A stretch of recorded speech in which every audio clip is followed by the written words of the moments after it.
What's up everyone? Welcome to today's video and welcome to a back to school video. Now for me it feels like we just got out of school. Our last day was back in May and it is currently the middle of July. But really between all the Sam's doctor's appointments it really hasn't felt too much like a normal summer vacation, which is totally fine. I 100% am on board with Sam feeling better. But with a lot of people starting their back to school shopping, I wanted to give you some yeses and nos from a paraprofessional on what to buy and what to leave at the store when it comes to certain school supplies getting ready for back to school. So let's get started and I'll share my thoughts. I'm going to go with the disclaimer that I understand that some people are trying to save money, or they have a bigger family, or they don't have a huge budget when it comes to school supplies. But let me tell you that value and price and workability aren't always what is the cheapest. So the first thing I'm going to do is I'm going to start out with crayons. For the love of everything, please leave these crayons at Walmart. They do not work well, they do not color well, and they just, please, for the love of everything, leave them there. I get they are a quarter. Do not buy them.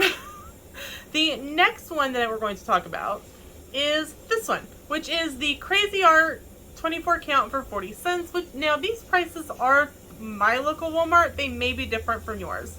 This is the Rose Art brand.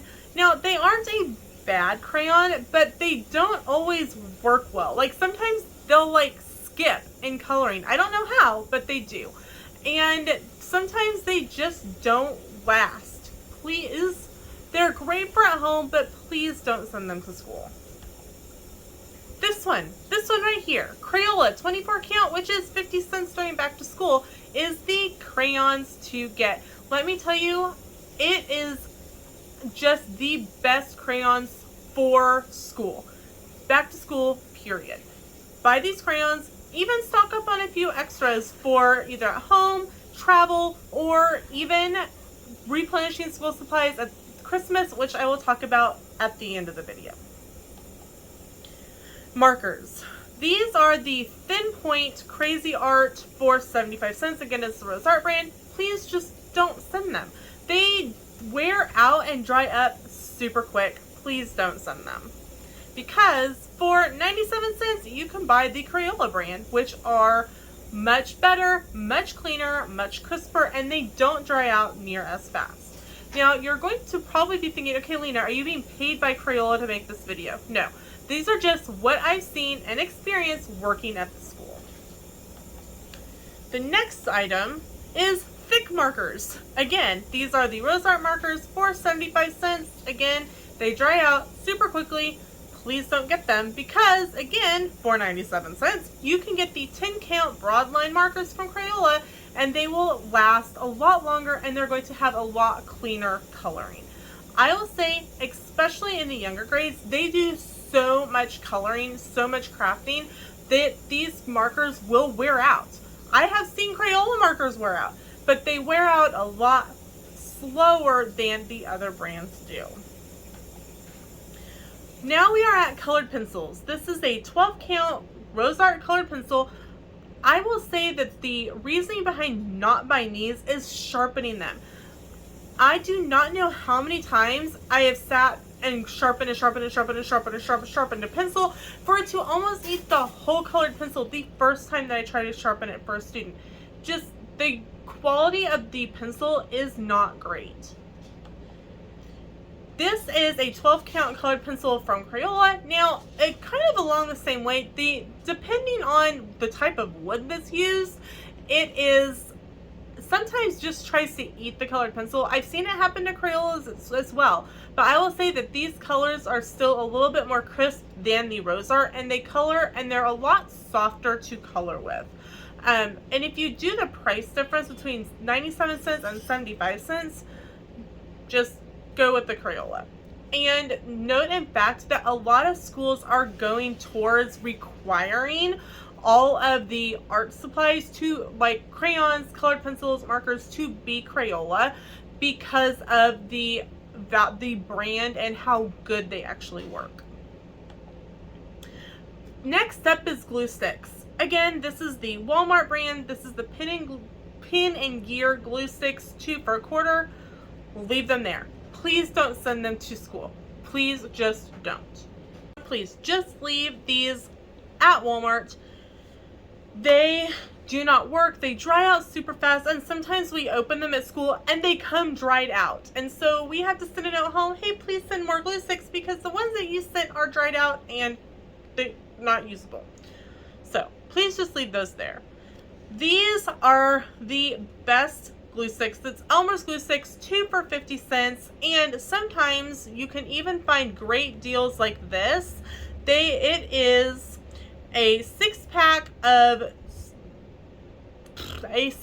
Elmer's glue sticks on sale, and normally they are, at least currently here, they were $7 and they're on sale for 6, or on sale for 3. So that's what, a $4 savings. Definitely pick them up, and at least the kids that I work with love the smelly glue sticks. They think they're great.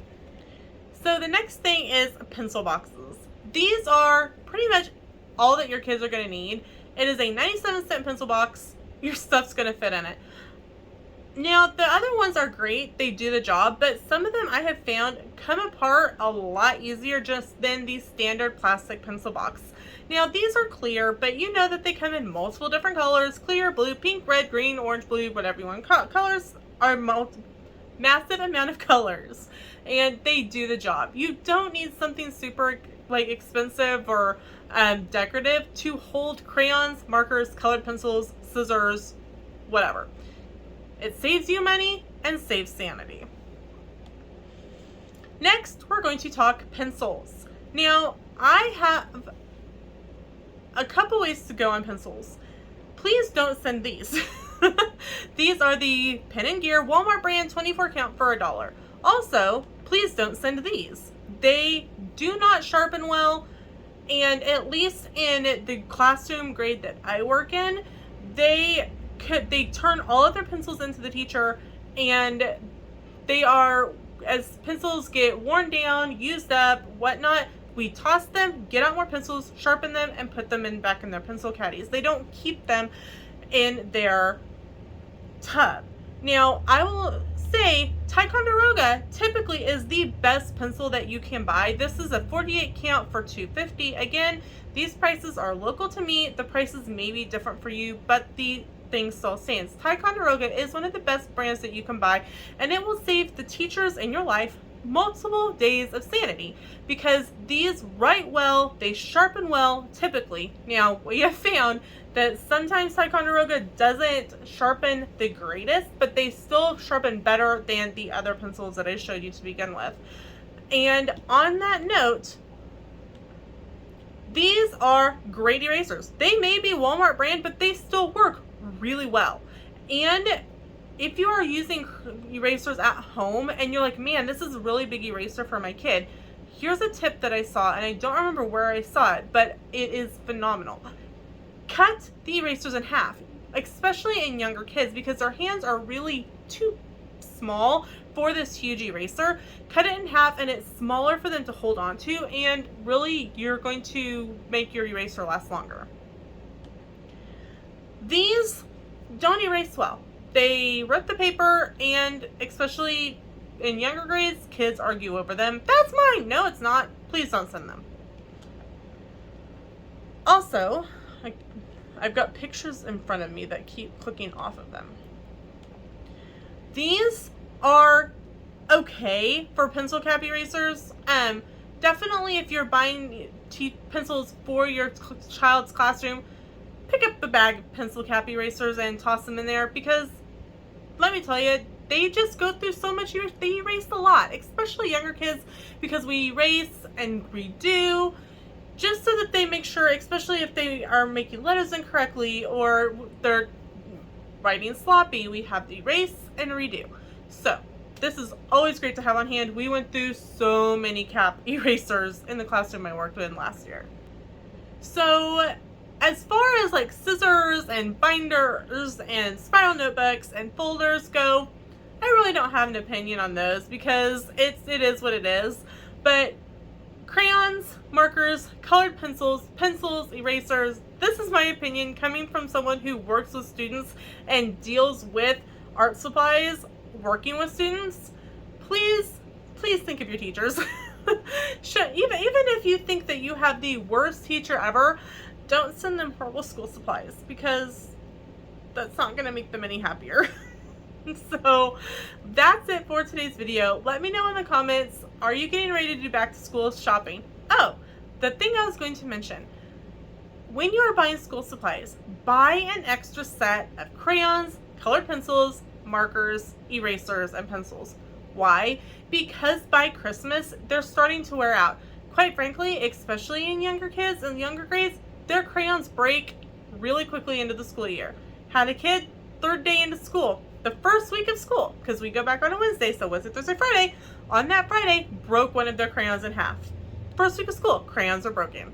So it's really a great way to refresh them and get them ready for after Christmas if you have a brand new set of school supplies to send with them when they come back to school. Just tell the teacher, hey, can you send our kids markers, colored pencils, crayons home with them at Christmas break? We will send all fresh school supplies to school at the beginning of the school year.